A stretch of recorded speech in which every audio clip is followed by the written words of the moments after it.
Barely a month after the US imposed visa restrictions on Nigerians and citizens of 5 other countries, the European Union may follow suit. The EU said it could impose visa restrictions on Nigeria if it fails to play its part in the return and readmission of its nationals staying illegally in the EU. The European Union comprises 27 member countries, some of which are the most highly sought after destinations in the world. Countries like Germany, France, Italy, and Spain are all in the EU. The EU spokesperson for Foreign Affairs and Security Policy, Ms. Virginie Batu Egilson, said this in an email chat with the Punch on Tuesday. Nigeria, among top 10 nationals illegally staying in the EU, are the highest Africans overstays in the US. When asked if the EU had challenges Nigeria was trying to resolve with the US, Batu Erickson said Nigerians still placed among the top 10 nationalities detected at staying irregularly in the EU, even though the number of Nigerians traveling irregularly to the EU had dropped. The EU spokesperson said Nigerians still place among the 10 top nationalities detected as staying illegally on the EU territory, although the number of Nigerians entering the EU irregularly declined drastically last year. Nigerian criminal networks remain active in Europe, and Nigeria remains the main non-EU country of origin for victims of trafficking, mainly women registered in the EU. The EU spokesperson added that Nigeria could face similar restrictions like the ones imposed by the US. Batu Erickson stated that if Nigeria did not play its part in the readmission of its citizens living illegally in the EU, then strict measures could be put in place. Under the new rules, the EU Commission will regularly assess the level of cooperation of non-EU countries on the readmission of irregular migrants. If the level of cooperation is insufficient, the Commission, together with member states, can decide on a temporary, more restrictive implementation of certain provisions of the visa code. This could have an impact on the processing time, the length of validity of the visa to be issued, the level of the visa fee to be charged, and the fee waivers. It is important to note that this mechanism does not amount to a visa ban and does not call into question the right to submit an application for a visa or to be granted a visa. It only allows for a more restrictive implementation of some of the visa values. The concerned short-stay visas to the Schengen area, covering stays of up to 90 days in any 180-day period, she said. So guys, we are not surprised with all of these things happening here and there. Oh, even in all these Africa countries, oh, Nigeria this, Nigeria that, Nigeria this, Nigeria that.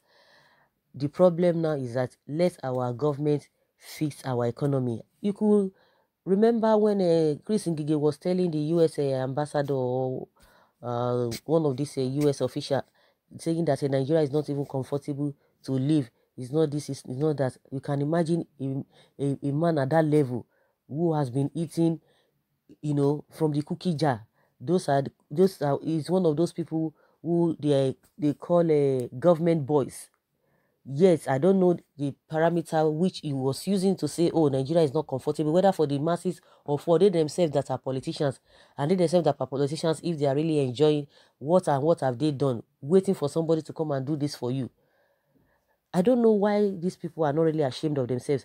Some people will come, that's by the wayside, but some people will come and argue with you that, oh, Nigerians to comport themselves, they should behave well and whatever. It's good. They need to comport themselves. They need to do the right thing and what have you. But the question we are failing to ask, or we have not answered, because if they've been asked before now, is that why is it that those European people are not flooding Nigeria? Why is it that all those other countries like the US and the UK, their citizens are not flooding Nigeria? Why is it so? Why is it that reverse is the case? It is we that we always go that way. And that is why they are seeing all of these things. Because these people these countries that are making this statement or submission or what they want to do, if they cannot do that to other countries, other developed countries, they cannot say that to them. You want to tell me all those European countries will go and tell all these US people, US citizens or UK citizens that what? Of course, they are not together, UK and the EU. They are not together again. UK is already out of the EU. Will they go and be telling them, or let's say even leave that, Canadians, will they be giving them all those kind of rules and regulation and what have you? What will a Canadian citizen be flooding Europe for? Why would they do that? Or if they come, why would they want to overstay? If your house is not comfortable, if your house is not convenient, that is what you get. That is what will definitely happen. Because if our home is okay, what do you want to go and do in somebody's house? You are living in a mansion, so you want to go to somebody who is living in a ghetto, or somebody who is living in a one-room apartment, or somebody who is living in a one-room self-contained. That is where that you already have your mansions, you have a lot of rooms, you have the space to yourself. You want to go and squeeze yourself in that place. It's not possible. It's not possible. That's just the way it is. It's not possible at all. So the problem is still, it's still going to be bounced back on our government, where they are supposed to place priority. They will not place priority. See the compensation they want to give to all those Boko people. Someone was trying to explain, the government might know the reason why they are doing that. I'm just trying to digress because those are the problems that we are having. That the government might know what they are trying to talk about. Of course, all this amnesty here and there, and this and this and that. I don't know whether the person was just playing to the gallery when I listened to that person, this and that, and because that person has a large followership, if there is following or followership, has a lot of fans, or has a lot of people who are listening to that particular person I'm talking about on radio. So if that kind of person could be saying such a thing, and a lot of people who are listening to him, definitely who really hold that man at high esteem. They are listening to that man, giving that narratives.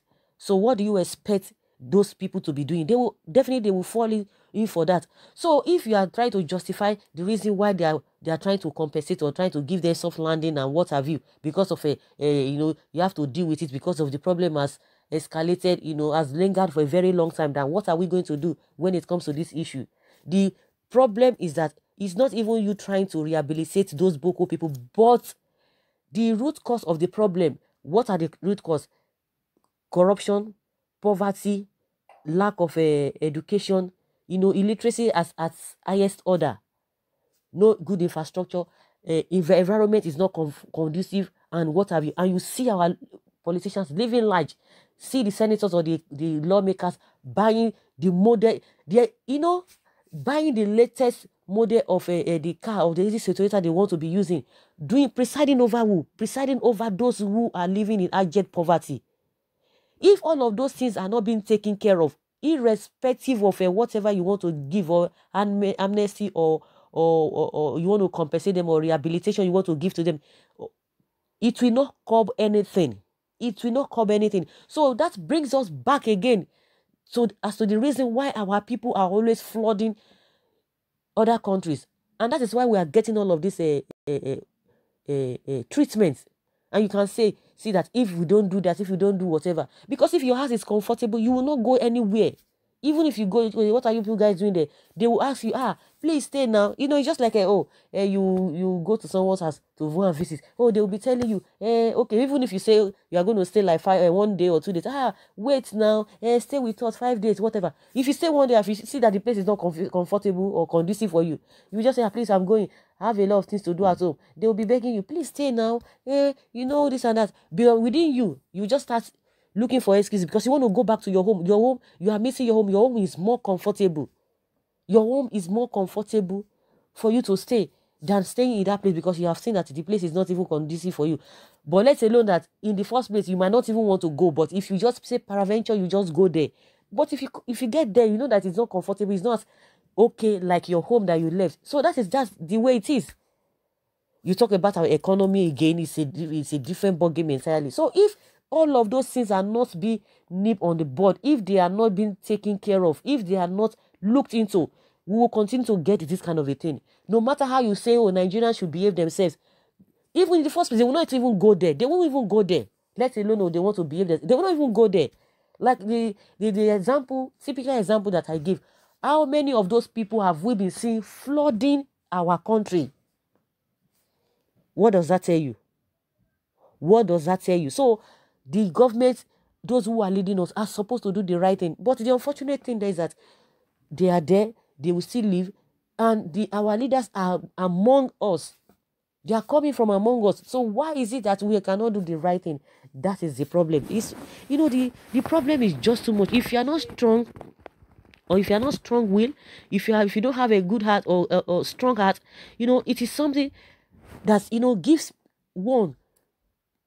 It hurts. Let me just put it that way. It hurts. And that's why you see a lot of people don't even, that's why at the end of the day, some people just like, oh, I'm not even interested. Stop telling me about Nigeria. Stop talking about it. Because some people have devoted their time in studying and looking for the way forward that things will get better. But as day goes by, it gets worse and worse. It's not just getting any better. And there's no way forward. That's why some people don't even care. They don't even want to listen. They don't want to listen. Then you want to tell me that some people say, okay, since it's not working, and you see that the people who are there, they are there for their personal interest. How would you want to stay in that kind of environment? How would that kind of environment be comfortable for you? Some people say, oh, there's nothing like home. Let me tell you, if your home is not comfortable, you won't go there. You will always like to stay outside. It's just like a man who his wife is always nagging. Because anytime you close from work, the next thing, hey, I'm going back to that house. Yes, I'm going back to that. It is war. You see that the man will just be parabolating. Instead of that person to go home, he will just want to stay outside until when he want to get home. Maybe everybody must have slept. Early in the morning, zoom off. So that is just the way it is. There's no way we can leave the real issue and be chasing shadows. It won't work that way. So guys, let us hear your opinion concerning all of these things, because if you don't respect yourself, if the country does not respect its citizens, that is what they are going to be getting. But if they think they have a diplomatic passport that can take them anywhere, it's none of their business. The masses can, they can suffer whatever way they want to suffer. It's not their business. But let them know that nothing is permanent in life. You see those ones who are complaining, but they were there before. I'm talking about our leaders. They were there before. Now they are now ordinary people. You can see majority of them are shouting and crying here and there that this and this and this and that. But if you are there and you are not doing the needful, definitely all of this thing will catch up with you. Anything you think you have already acquired for yourself, you think that is going to sustain your people, your family, your immediate family, even to your generation unborn, it will not last. So it's better you do the right thing. So guys, that's just my own humble opinion. If you have a different perspective to this whole thing, let us know from the comment section. Thank you.